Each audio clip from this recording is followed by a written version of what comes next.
রানিস আনিস সরকার আমার প্রশ্ন করছে, বাবা পৃথিবীতে তো মহাগুরু আল্লাহর পরে আমার নবী আমার রাসূল আকরাম সাল্লাল্লাহু আলাইহি সাল্লাম, যার নাম নিলে দাঁড়ান, যার নাম নিলে ছোট্ট করে 10 বার দরুদ পড়লে 40 বছরের গুনাহ খাতা মাফ হয়ে যায়, সেই নবী মাতৃগর্ভে হইতে এমন একটা ব্যক্তিকে মুরিদ করছিলেন, এই ব্যক্তির নাম কি? হ্যাঁ, তো তুমি যে আনোয়ার সরকারের ছাত্র, তার একটু পরিচয় কেবল পাইলাম। হ্যাঁ, আমার নবী যখন মায়ের গর্ভে 6 মাস 25 দিন বয়স, সনদী এমন, ওই সময় নবীর বাবা আব্দুল্লাহ সামদেশে বাণিজ্য করতে যা মারা গেল রে। এখন আবু জেহেল ছিল নবীর ঘোর শত্রু, সনদী এমন। অনেক বড় কথা সংক্ষেপে বলি বাবা, ক্যাসেটের বিষয় তো। ময়মনা কুটনি বুড়িকে পাঠায়, কয় জহর খাওয়ায় মারতে পারলাম না, এবার গর্ব চেক করে গর্ব ঠিসে মারো। আর যখন মামিনার গর্ভের বয়স 7 মাস, সনদী এমন 7 মাস আমার নবী মাতৃগর্ভে। তাই ময়মনা কুটনি বুড়ি শিখেছিল বড় জাদুগিরি। এই ময়মনা কুটনি বুড়ি যা বলতেছে, মামিনা গো, তোমার তো মাথার ওপর স্বামী নাই, মা তোমার গর্ভটা চেক করতে হবে। মা, এই সময় যদি তোমার সর্বন শরীর ঠেসাঠেসি না করা যায়, তোমার সেই সময় কষ্ট হবে। বাবা আনিস রে, মায়েদের মনে অবলা, সরল মানুষ। তখন মা আমেনা 2 চোখের পানি ছেড়ে দে, কয় মা গো, পৃথিবীতে আমার কে দরদি আছে গো, কে আমার দেখশন করবে? কয় আমি তো তোমার মেয়ের মতো। মা আমেনা সর্বন শরীর দিল রে ছাড়িয়া। আস্তে ময়মনা কুটনি বুড়ির সুযোগ পায়া মামনার হাত পাও ঠেসতে আসে। শোনো দুঃখের ঘটনা, ওর হাত পাও ঠেসতে ঠেসতে মামনার ঘুম ধরে যায়। হারামজাদি ময়মনা কুটনি বুড়ি কোন কাম করে শোনো প্রাণের ভাই। মামনার নাবি 2 আঙ্গুল নিচে নামা পেটে হাত দিয়ে ঠাসা দিতেছে। ঠাসা দেওয়ার সঙ্গে সঙ্গে আল্লাহর নবী, যাকে সৃষ্টি না করলে জগৎ সৃষ্টি হইতো না, ময়মনা বুড়ির হাতটা ধরে টানিয়ে, কারেন্টে তারে হাত দিলে যেমন মানুষ আটকে যায়, হ্যাঁ, গর্বে হাত দেওয়ার লগে লগে ময়মনা বুড়ির হাতটা আটকে যায়। বুড়ি এতই টানা টানে, ডান হাতার ডান পা অবাস মারে যায়, কিন্তু হাত তুলতে পারে না। এমন আটকে আটকে গেছে, হাত তুলতে পারে না। বুড়ি কয় আমার কেমন গেল হইয়া, ওরে কে যেন বুড়িকে গাওয়া বিরোহী দেয় ময়মনা বুড়ি রে। কাল কিয়ামত তক তোর এই জায়গায় থেকে হাত খুলবেন না, সেই হাত খুলবে। আগে তুই ওখানে হাত রাখকে বল কলেমা তয়্যব, লা ইলাহা ইল্লাল্লাহ মুহাম্মাদুর ইয়া রাসূলুল্লাহ। ময়মনা কুটনি বুড়ি নবীর কালমা পড়লো, হাতটা খুলে দিল। আল্লাহ কয়, বন্ধু আমার নবী কয়, আল্লাহ গো, ময়মনা বুড়িরা মাফ করে দাও। কয় না, এই বেদিটা আমি পৃথিবীর থুয়ে দিলাম, আরো সে নিলাম না। এই ময়মনা বুড়ির যারা বংশ হবে, এদের মধ্যে বেদি দেবো। এই বেদির কোনো ডাক্তার কবরেজ ঔষধ নাই। মেয়েরা আগ্নে ঘর ঝাড় দেয়, এই ঝাঁটা সামটা স্যান্ডেল জুতোর বাড়ি ছাড়া এই বেদির মুক্ত নাই। এই বেদিটার নাম জানেন না? যাক বলা হয় প্যারালাইসিস অদরঙ্গ। যার এই ব্যারামটা হয়, মনে করবেন এই ময়মনার বংশধর। লক্ষ পাবে চক্ককানা, লক্ষ পাবে চক্ককোনা, 750 পাবে জুতোর দোকান, আর 250 পাবে বাড়ির ভিটে ছাড়া। বাবা তোমার কথা শেষ। এই বুড়িটা ময়মনা কুটনি বুড়িকে নবী মাতৃগর্ভে হইতে কালেমা পড়াইছে, আর প্রথম নবীর বায়াত পড়ছে। নবীর পর মাওলাইতের বাদশা, হুলুহিয়াতের বাদশা, আবুদিয়াতের বাদশা, সে আমার বাবা আলী মাওলা মুশকিল গোসা। উনি প্রথম মক্কা ঘরে জন্ম নেওয়ার পর উনি 3 দিন চক্ক মেলায় নাই, আমার নবীকে ছাড়া উনি কাউকে দেখে নাই। নবীকে প্রথম দেখবে বলে অন্ধ হয়ে জন্ম নেছে। মক্কার বিধর্মীরা কয় মুহাম্মাদের ভাই হয়েছে তাই অন্ধ। আমার নবী কয় আমার ভাই অন্ধ না, কয় আমরা সন্মুখকে দেখলাম। বলে যদি অন্ধ হয়, আমার নবী বলছে তাহলে তোমাদের ধর্ম ঠিক হবে। আর যদি অন্ধ না হয়, কিছু কিছু ইহুদি বলছিল মুহাম্মদ, তাহলে আমরা সবাই তোমার কালেমা গ্রহণ করব। তাই আমার সাথে আসো। আমার নবী মক্কার ঘরে যায়, হাতিয়ান কাবা। যা চাষিকে বলে, ওনার চাষির নাম ছিল হালা বিন ফাতেমা, হযরত আলীর মায়ের নাম ছিল হালা বিন ফাতেমা, আর ওনার স্ত্রীর নাম হবে খাতুনে জান্নাত ফাতেমা। আলীর মায়ের নাম হালা বিন ফাতেমা, আর আলীর বাবার নাম ছিল আবু তালেব। আমার নবী কয় চাষি আমার ভাইকে দাও, আমার ভাইকে দাও। মা হালা বিন ফাতেমা আমার নবীর কোলে আলীকে দিল। আলী চোখ দুইটা খুলে আমার নবীকে কয় কি, এ রাসূলুল্লাহ এ হাবিবাল্লাহ, এ রাসূলুল্লাহ এ হাবিবাল্লাহ। আসসালাতু আসসালামু আলাইকা, আসসালাতু আসসালামু আলাইকা ইয়া রাসূলুল্লাহ, আসসালাতু আসসালামু আলাইকা ইয়া হাবিবাল্লাহ। হুজুর গো, আমি এই জন্য 3 দিন চোখ মেলাই নাই, আমি প্রথম তোমার চেহারা মোবারক আমি দর্শন করি, আমাকে কালেমা পড়াও। ওই দিনে হযরত আলী 3 দিনের সন্তান প্রথম নবীর কালেমা পড়ছিল। আর পৃথিবীতে শরীয়ত মোতাবেক মানুষকে দেখানোর জন্য 3 নম্বর কালেমা বিশ্বাস করছে, যার নাম বিবি খাদিজাতুল কুবরা আনহা। আনোয়ার সরকার যে জব করছে, এর উপর যদি কোনো শিল্পী জব দেয়, ওরে মাই বিয়ে নি, ওরে কুত্তই বিয়েছে গান জগতের মধ্যে। বাবা আনিস, পালা শেষের দিকে, তবে তুমি আমার শিষ্য, আমি তোমার গুরু। খালি পালা দে নয়, তুমি আসলে আমার শিষ্য, আমি তোমার গুরু। বাবা, তুমি বলছো যে দয়াল আমার মুখ দেখলে অনেক কিছু ভাবে, তোমার দুঃখ প্রকাশ করলে আমার দুঃখ কারে প্রকাশ করবো? তবে তোমার দাদা রশিদ চাঁদরে ভালোবাসতে যায়, আমার জীবনে সবচেয়ে বড় সম্পদ আমি হারাইছি। বাংলাদেশে যদি কোনো ত্যাগী বাউল থাকে, কোন ত্যাগী বাউল যদি থাকে, তার মধ্যে আজকে আমি আনোয়ার সরকার নিজের একটা গল্প আমি প্রকাশ করলাম। বাংলাদেশে কোনো ত্যাগী বাউল থাকলে তার মধ্যে 1 নম্বরে এটা হচ্ছে আনোয়ার সরকার। আমার গুরুকে আমি ভালোবাসতে যাবি, কিছু রাখি নাই রে বাজান। তুই আমার ভালোবাসছিস ঠিক আছে, কিন্তু তোর বাবা আছে, মা আছে, বউ আছে, সন্তান আছে, সব আছে, কিন্তু আমার বলতে আমি কিছু রাখি নাই, সব আমি হারাই ফেলেছি। তুই যে আমার কাছে মরিদ হইলি বাজান, আমি তোরে কি দেবো? দেওয়ার মতন কোনো জিনিস আমার নাই। দয়াল নামের 2টা গান গাই, 2টা ডাল ভাত আল্লাহ পাক আমাকে খাওয়ায়, আমার বলতে কিছু নাই। ছোট বাজারে খাজা বাবার এক শিষ্য 7 দিন পর মুরিদ হইয়া 7 দিন পর কয়, বাবা আমি দেশে ফিরে যাব, আমার বিদায় দেন। খাজা বাবা কয়, তুই আমার কাছে মুরিদ হলি, আমি তোর কিছু দিতে পারলাম না, আমি তোর কিছু দিতে পারলাম না, তবে তুই যাবি যা। তবে কোনোদিন যদি তুই কোনো ঘোর বিপদে পড়িস, তোর দয়াল নামটা একবার মুখে স্মরণ করিস। তুই ভক্ত বাড়িতে এসে বিয়ে শাদী কইরা নতুন বউ নিয়ে, মা বাবাকে নিয়ে জাহাজে উঠে সাগর পার হয়ে যাইতেছে, ঝড় বৃষ্টি ঘূর্ণিঝড় তুফান উঠে যায়, জাহাজ ডুবে ডুবে ভাব, সারা জাহাজের মানুষ কুলকলমা কয়ে শেষ করে, কিন্তু জাহাজ তলে তলে অবস্থা, নিচকার তালা ডুবে গেছে, উপরকার তালা একটু একটু জায়গা আছে, ওটা একটু ডুববে। তখন ওই শিষ্য মনে হইল তার গুরুর কথা, আমার দয়াল বলছিল, আমি তোরে কিছু দিতে পারলাম না, যদি কোনোদিন ঘোর বিপদে পড়িস তুই আমার নামটা নিস।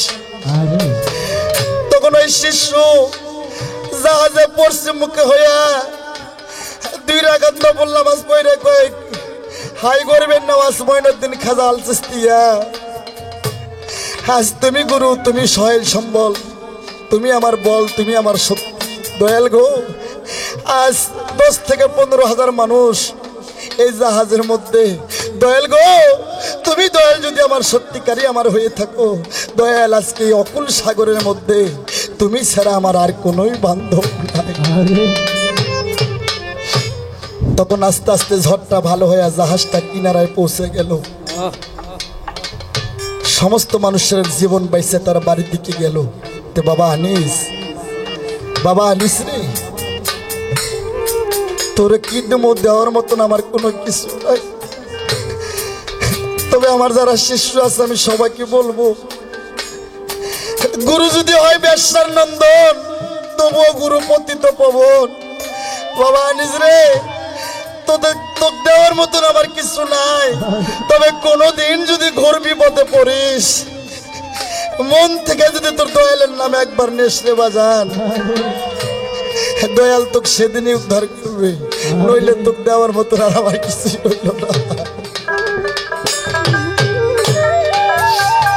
তাই বাবা, আমার শেষ একটা গান ভক্ত শ্রোতার জন্য।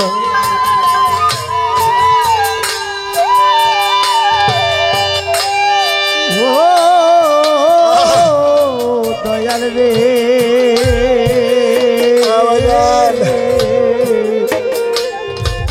দয়াল রে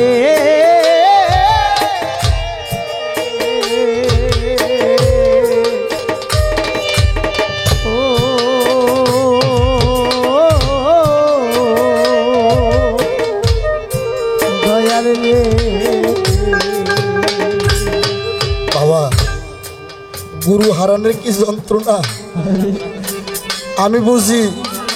21শে ফেব্রুয়ারি 2009 যেদিন তোর দাদার মৃত্যুর খবর আমি শুনছি, সেদিন থেকে আমার বলতে আর কিছু রাহি নাই। কিন্তু রে বাজান, আমার কিছু কিছু ভাই আছে, এরা আমারে বুঝলো না, তাই আমার একটা গান।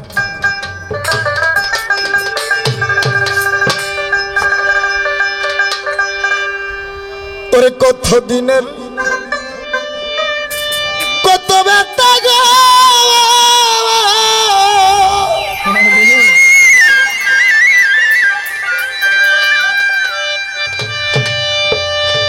ওরে ব্যথা আমি আর সামলাইয়া তুসি মনে আনিস রে, আমার ব্যথার বন্যাবো হইয়া যাইব, আমার ব্যথা মানুষে যদি যায়। বাবা ভক্ত আমার মাতা পিতা, ভক্ত আমার গুরু, ভক্ত আমার নাম রাই কাছে বাঞ্চা কল্প করু। বাবা আমার গানটা এটাই শেষ গান। আমি আনোয়ার সরকার, আমার ছাত্র আনিস সরকার বাপ ছেলে যেটুকু গাইলাম, যদি কোনো ভুল ত্রুটি হয় সকলেই ক্ষমা করবে। কত দিনের কত ব্যথা গো,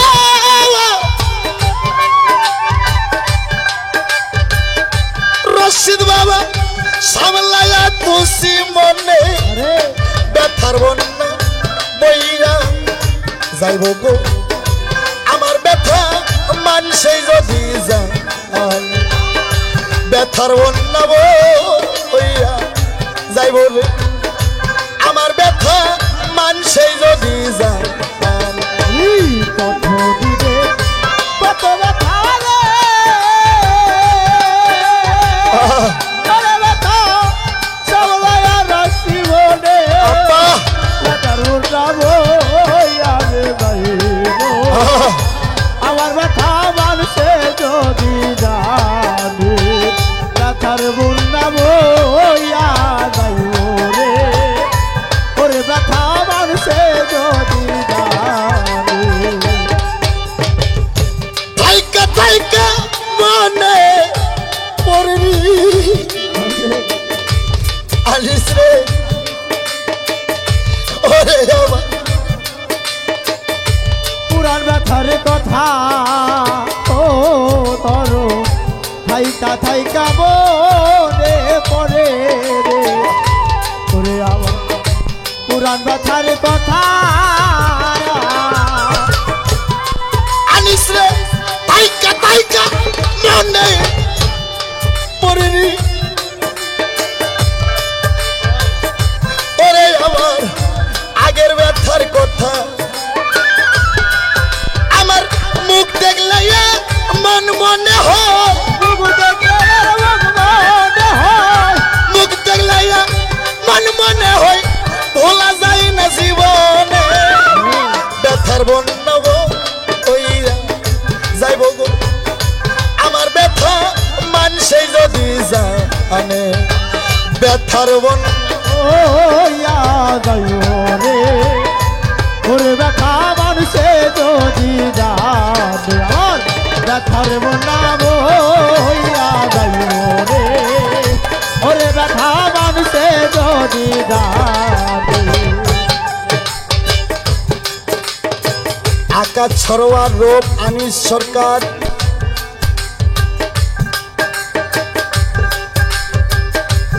আমার থাইকা থাইকা মনে পরে গো আগের ব্যথার কথা থাইকা থাইকা মনে পরে রে ওরে আমার আগের ব্যথার কথা মুখ দেখলে মন মনে হয় মুখ দেখলে মন মনে হয় ভোলা যায় না জীবনে ব্যথার বন্যাবো ওইয়া যাইব গো আমার ব্যথা মানছে যদি যা আর ব্যথার বন্যা বইয়া যাইব রে ওরে ব্যথা মানুষে যদি যাবে ব্যথার বন্যা বইয়া যাইব রে ওরে ব্যথা মানুষে যদি যাবে আস্তে আজান পড়বে তবে গানটা পুরো গাওয়া গেল না শেষ অন্তরটা গায়ে শেষ দিন আজানের কারণে গানটা পুরো গাওয়া গেল না তাই শেষ অন্তরা গাবো প্রথম মাঝখানের অন্তরা বাদ দিলাম তাই আমার বাজান বলে জানি একদিন ঘুই ইচ্ছা যাই বলে ব্যথা তোদের মানবিক কারণে ও দয়া জানি একদিন ঘুই যাইবরি আমার ব্যথা মানবিক কারণে সেদিন আর রসিদ থাকবে না সেদিন আর রসিদ থাকবে না আরে সরকার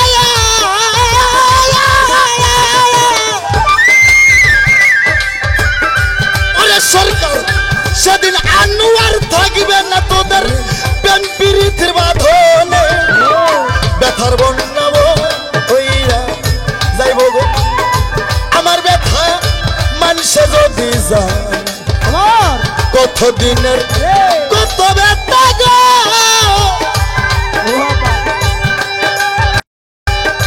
পরে ব্যথা সামলায়া খুশি মনে ব্যথার বন্যাবো হইয়া যাইব গো আমার ব্যথা মানুষে যদি যায় ব্যথার বন্যা বইয়া যাইব গো আমার ব্যথা মানুষে যদি যায় ব্যথার বন্যা বইয়া যাইব গো